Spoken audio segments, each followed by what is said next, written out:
ஒவ்வொரு இயற்கை பேரிடரின் போதும் மார்டின் குழுமம் தொடர்ந்து மக்கள் பணியில் இன்றியமையா சேவையை செய்து வருகிறது.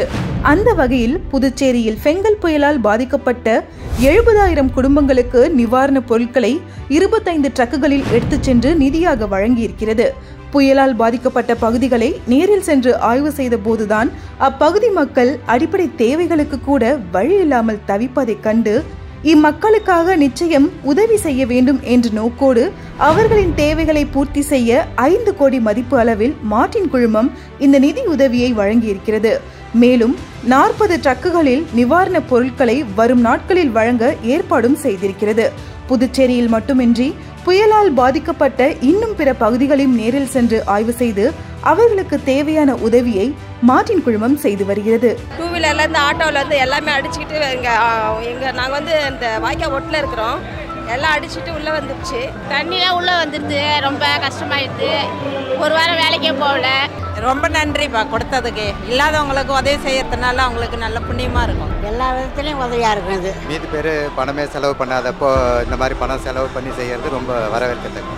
ரொம்ப சந்தோஷம்பா. எனக்கு ரொம்ப நிம்மதியா இருக்குதுப்பா. எனக்கு ரொம்ப குடும்பத்துக்கு ரொம்ப நல்லா இருக்கும். எங்க ஊடெல்லாம் ரொம்ப வெள்ளத்துல மாதிரி எல்லா பொருளும் நாசமா போச்சு. இது ரொம்ப கொஞ்சம் உதவியா இருக்கும்.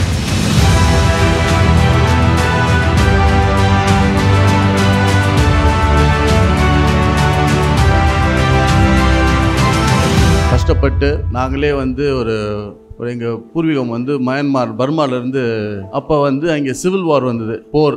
அந்த போரில் அடித்து விரட்டப்பட்டோம். அடைக்கலம் இல்லாமல் ஃபஸ்ட்டு சென்னைக்கு வந்தோம். அகதிகள் விடுதியில் தங்கியிருந்தாங்க எங்கள் முன்னோர்கள். கோயம்புத்தூர் வந்தது பிறகு சின்ன வயசில் எங்கள் அப்பா ரோடாக போய் லாட்ரி டிக்கெட் விற்றாரு. அதுக்கப்புறம் சின்ன ஒரு கடையில் வேலை செஞ்சார், லட்சுமி காம்ப்ளெக்ஸ்னு சொல்லி. அதுக்கப்புறம் அவரே ஒரு கடை வச்சு உதவினார். அவர் ஸ்டாக்கிஸ்லேருந்து ஒரு ஏரியா டிஸ்ட்ரிபியூட்டராக வந்தார். ஒரு ஏரியா டிஸ்ட்ரிபியூட்டர்லேருந்து ஒரு மாநிலத்துக்கு ஒரு ஆத்தரைஸ்டு டிஸ்ட்ரிபியூட்டராக வந்தார். அவர் வறுமையினால் அவரோட படிப்பை கூட இன்றைக்கி பூர்ணமாக கம்ப்ளீட் பண்ண முடியல அந்த காலத்தில். அப்படி இருந்த குடும்பம். எங்கள் அம்மா கல்யாணம் பண்ணாங்க. அப்புறம் நாங்கள் பிறக்கிறோம். இந்த கஷ்டத்தெல்லாம் பார்த்து நாங்கள் என்றைக்குமே ஒரு வலிங்கிறது எங்களுக்கு எப்பவுமே தெரியும். அதனால் எங்கே பிரச்சனை வந்தாலும் இங்கேயும் இல்லை, தமிழ்நாடுன்னு இல்லை, அஸ்ஸாமில் வந்தது. அன்றைக்கி அஸ்ஸாம் சிஎம்ஐ போய் நான் தான் பார்த்து அன்றைக்கி 1 கோடி கொடுத்துட்டு வந்தேன் அவர் கையில். அதுக்கப்புறம் திடீர்னு இப்போ ரீசெண்டாக கேரளாவில் ஒரு பெரிய புயலை ரொம்ப கஷ்டப்பட்டாங்க.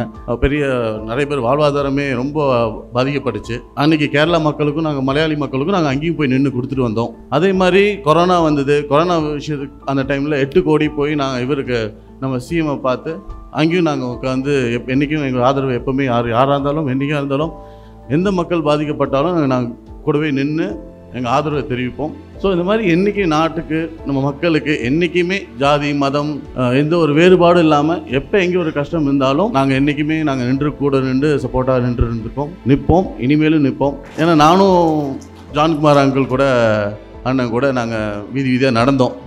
அன்றைக்கி ஒரு மக்களும் அவங்க கஷ்டத்தை சொல்லும் போது சாப்பிட்றதுக்கு உணவு இல்லை, வீடு இல்லை, ஃப்ரிட்ஜு, வாஷிங் மிஷினு, வண்டி, சோஃபா, டிவி எதுவுமே எல்லாமே பாதிக்கப்பட்டு ஒன்றும் இல்லாமல் ரொம்ப மனசு கஷ்டப்பட்டு இருந்தாங்க.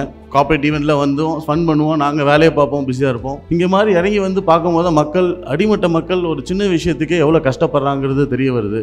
இங்கே மட்டும் இல்லை, பாண்டிச்சேரி, கடலூர், விழுப்புரம் எல்லா இடத்துலையும் பாதிக்கப்பட்டாங்க. நானும் நான் இல்லைன்னா எங்கள் அம்மா யாரோ ஒரு ஆள் எங்கேயாவது போய் நாங்கள் ஏதாவது ரெகுலராக பண்ணிகிட்டு இருக்கோம். ஸோ இந்த வாட்டி பார்த்ததில் இந்த மாதிரி ஒரு தேவை இருக்குதுன்னு பார்த்துட்டு 80,000 குடும்பத்துக்கு நாங்கள் இப்போ ரிலீஃப் மெட்டீரியல் ரெடி பண்ணி வச்சுருக்கோம். இது ஒரு 5 கோடி மதிப்பு அளவில் செலவு ஆகிருக்கு. அது போக இப்போதைக்கு நம்ம இது பிளான் பண்ணியிருக்கோம். இன்றைக்கி ஈவெண்ட்டே flag off event. I like to take this wonderful opportunity. Thank one and all who have participated. Thank you. 10 நாளுக்கு முன்பே நாங்கள் இங்கே வெள்ள நிவாரணப் பொருளுக்கு வழங்கினேன். இன்னும் இதேபோல் 70,000 குடும்பத்துக்கு சேர்ற மாதிரி இந்த பொருள்கள் இங்கே இருக்குது. அனைவருக்கும் கொடுப்போம். இது அன்பாக பெற்றுக்கொள்ள வேண்டும் என்று கேட்டுக்கொள்கிறேன். அதாங்க, இது புதுச்சேரி மற்றும் அல்லாமல் தமிழ்நாடு, விழுப்புரம், நம்ம திருவண்ணாமலை போன்ற பாதிக்கப்பட்ட எல்லா இடங்களுக்கும் இங்கே ஃப்ளாக் ஆஃப் ஈவெண்ட் இது பண்ணுறோம். இங்கே இன்றைக்கி ஒரு 20 ட்ரக் வந்திருக்கு. இது போக பேலன்ஸ் ஒரு 60 ட்ரக் பிளான் பண்ணிகிட்ருக்கோம். ஸோ ஒன்றா வராங்க. இது ஒரு டிஸ்ட்ரிக்ட்டும் இங்கேருந்து போகிற மாதிரி ஃப்ளாக் ஆஃப் ஈவெண்ட்டுக்காக சார் சீஃப் கெஸ்ட்டாகவும் நாங்கள் எங்கள் ஃபேமிலியிலேருந்து எல்லாம் இதை தொடங்கி வச்சுருக்கோம்.